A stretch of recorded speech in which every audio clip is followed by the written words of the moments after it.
아멘. 오늘도 하나님께 기쁨이 되고 하나님의 뜻을 이루어가는 믿음의 한 날이 되시기를 바랍니다.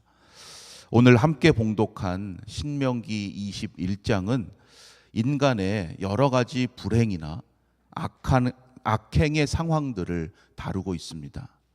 첫째로 1절에서 9절 말씀에 보면 미해결 살인 사건을 다루고 있습니다. 살인 사건이 발생했는데 누가 죽였는지 그 범인을 모르는 경우가 지금보다 훨씬 더 많았겠죠. 그러면 어떻게 해야 할지에 대해서 말씀하고 있습니다.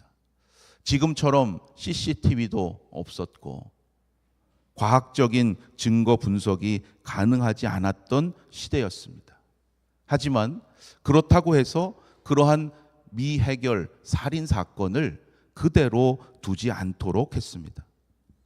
이를 위해서 현장에서 가장 가까운 성읍의 장로들이 아직 부리지 아니하고 멍에를 매지 아니한 암송아지 한 마리를 택해서 그 목을 꺾어 잡도록 했습니다.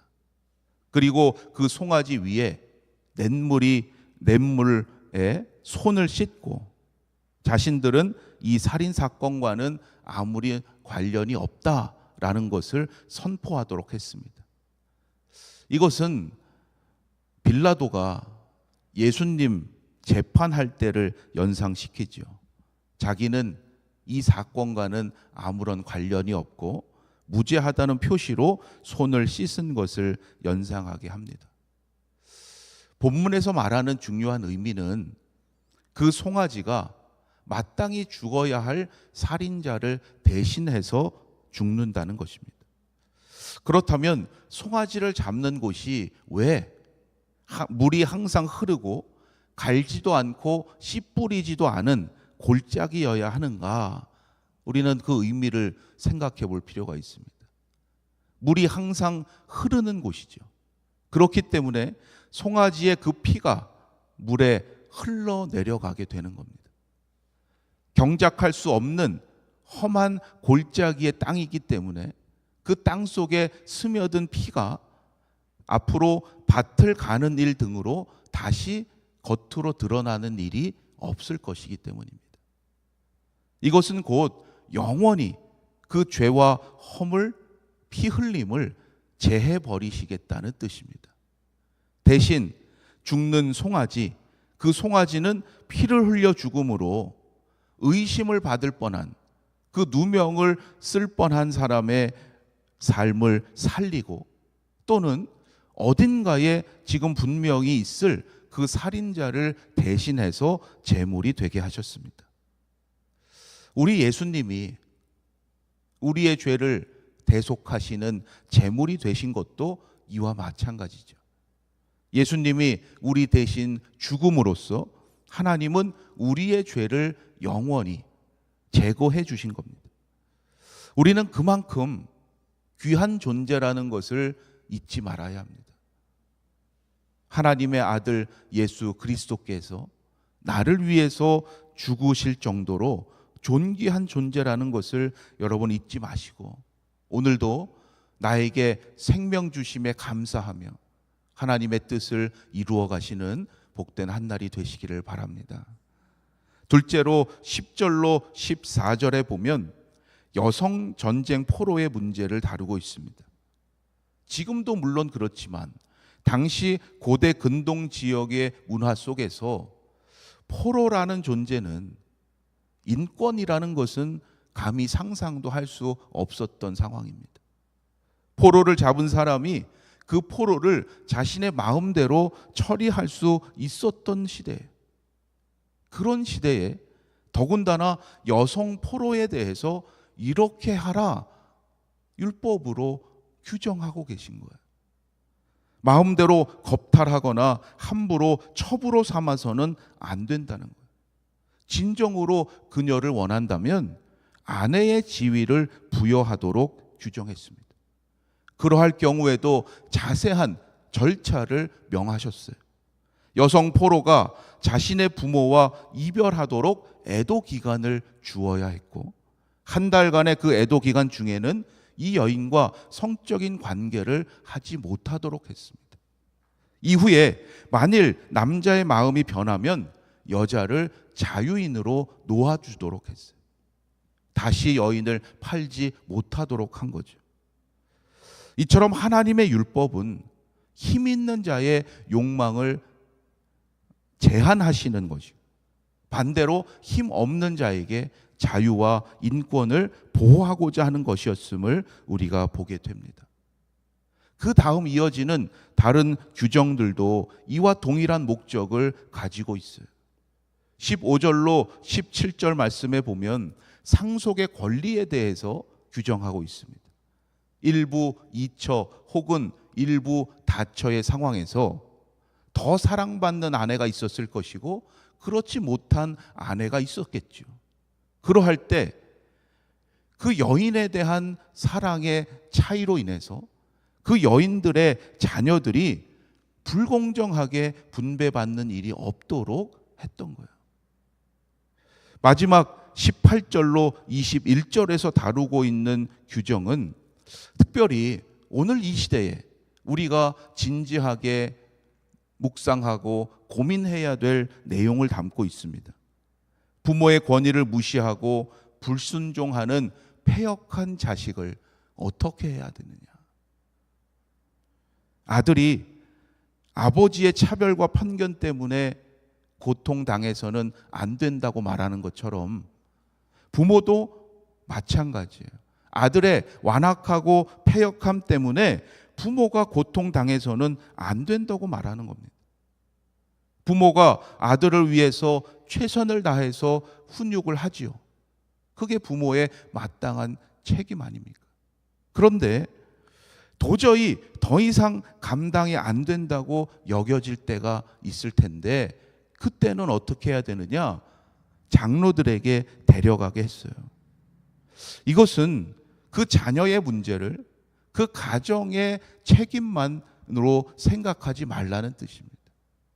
공동체가 자녀의 문제를 함께 고민하면서 그 책임을 함께 통감하고 끝까지 훈육하라는 뜻이에요. 21절에 보면 그렇게 끌려온 자식이 있다면 어떻게 하라고 합니까? 그 성읍의 모든 사람들이 그를 어떻게 하라고요? 돌로 쳐 죽일지니 합니다. 무서운 말씀이죠. 여러분, 아무리 완악하고 패역한 자녀라 할지라도 이 규정대로 하는 부모가 있겠습니까? 따라서 이 규정은 구약 성경 전체를 통해서 실제로 시행된 적이 없어요. 이 법은 그들의 삶에서 사실상 최후의 보루였던 거죠. 이 규정을 통해서 부모에게 불순종하고 패역한 자녀가 자신은 마땅히 죽을 수밖에 없는 그러한 존재라는 것을 깨닫도록 하는 거예요. 부모의 사랑과 은혜를 진정으로 깨달을 수 있도록 주신 규정이에요. 부모에게 불순종하는 자신의 행동이 마땅히 죽어 마땅한 것임을 깨닫도록 하시는 거예요. 우리가 오늘 이 말씀들을 통해서 깨달아야 할 것이 있습니다. 당시의 율법의 수준이 사회의 도덕적 수준보다 훨씬 높았다는 거죠. 율법은 단지 어떤 사건이나 행동을 냉혹하고 엄격하게 처리하기 위한 그러한 도구만이 아니었어요. 율법의 목적과 의미를 깨닫고 보면 거기에는 항상 사람을 살리고 공동체를 세우시기 위한 그러한 뜻이 들어있음을 우리가 깨달아야 합니다. 우리 그리스도인들의 신앙은 사회의 도덕적 수준보다 높아야 한다는 거예요. 이 정도만 하면 문제 없습니다. 사회에서 이 정도면 법으로는 문제가 없습니다. 여러분, 그러나 그것이 하나님의 뜻은 아니죠. 하나님의 뜻은 사회의 도덕적 수준보다 훨씬 높아야 돼요. 그래야 믿음의 선한 영향력을 끼치게 되는 거예요. 여러분, 구약의 율법이 당시 사회가 요구하는 양심과 도덕의 수준보다 훨씬 초월하는 바른 삶에 대한 높은 수준의 규정들을 주셨다는 것을 잊지 마시길 바랍니다. 오늘 이 시대에 부름을 받은 말씀의 사람들로서 우리가 말씀에 순종하는 거룩한 삶을 통해서 세상 사람들을 크게 감동시킬 수 있어야 됩니다. 하나님의 말씀에 따라 살아가는 것이 이 사회의 도덕적 수준보다 훨씬 높아서 저렇게도 살아갈 수 있구나. 저것이 진정 참된 행복의 길임을 많은 이들에게 깨닫게 하기를 간절히 소망합니다. 오늘도 우리를 부르신 하나님께서 우리와 함께 하셔서 그 믿음의 길을 감당케 하실 줄로 믿습니다. 오늘도 말씀과 기도로 나아가시는 여러분을 통해서 이 세상을 향하신 하나님의 놀라우신 구원의 역사가 나타나게 되고 하나님의 나라를 확장해가는 복된 삶이 되시기를 주님의 이름으로 축원합니다. 기도드리겠습니다. 하나님, 연약하고 부족한 저희들을 오늘 이 시대에 말씀의 사람으로 불러주시니 감사합니다. 거룩하신 하나님의 말씀에 늘 순종하는 믿음의 삶이 되게 하여 주시옵소서. 세상 사람들에게 그 길이 바로 참된 행복의 길이요, 믿음의 선한 영향력을 끼칠 수 있도록 역사하여 주시옵소서. 이 시대가 요구하는 양심과 도덕의 수준에 머무르지 않게 하시고 하나님께서 주시는 능력으로 바른 삶에 대한 하나님의 뜻을 이루어갈 수 있도록 인도하여 주시옵소서.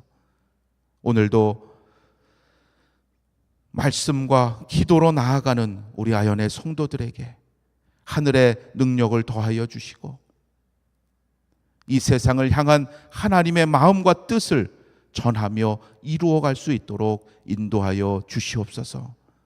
육신의 연약함 가운데 있는 성도들이 있습니다.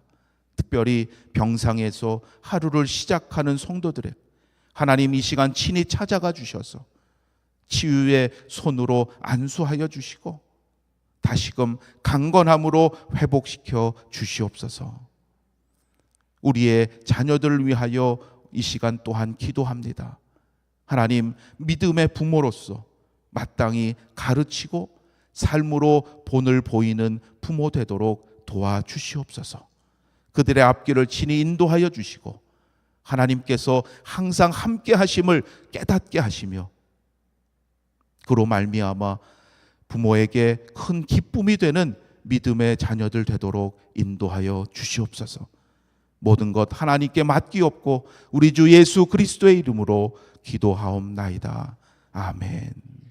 하늘에 계신 우리 아버지여, 이름이 거룩히 여김을 받으시오며 나라가 임하시오며 뜻이 하늘에서 이루어진 것 같이 땅에서도 이루어지이다. 오늘 우리에게 일용할 양식을 주시옵고 우리가 우리에게 죄 지은 자를 사하여 준 것 같이 우리 죄를 사하여 주시옵고 우리를 시험에 들게 하지 마시옵고 다만 악에서 구하시옵소서. 나라와 권세와 영광이 아버지께 영원히 있사옵나이다. 아멘.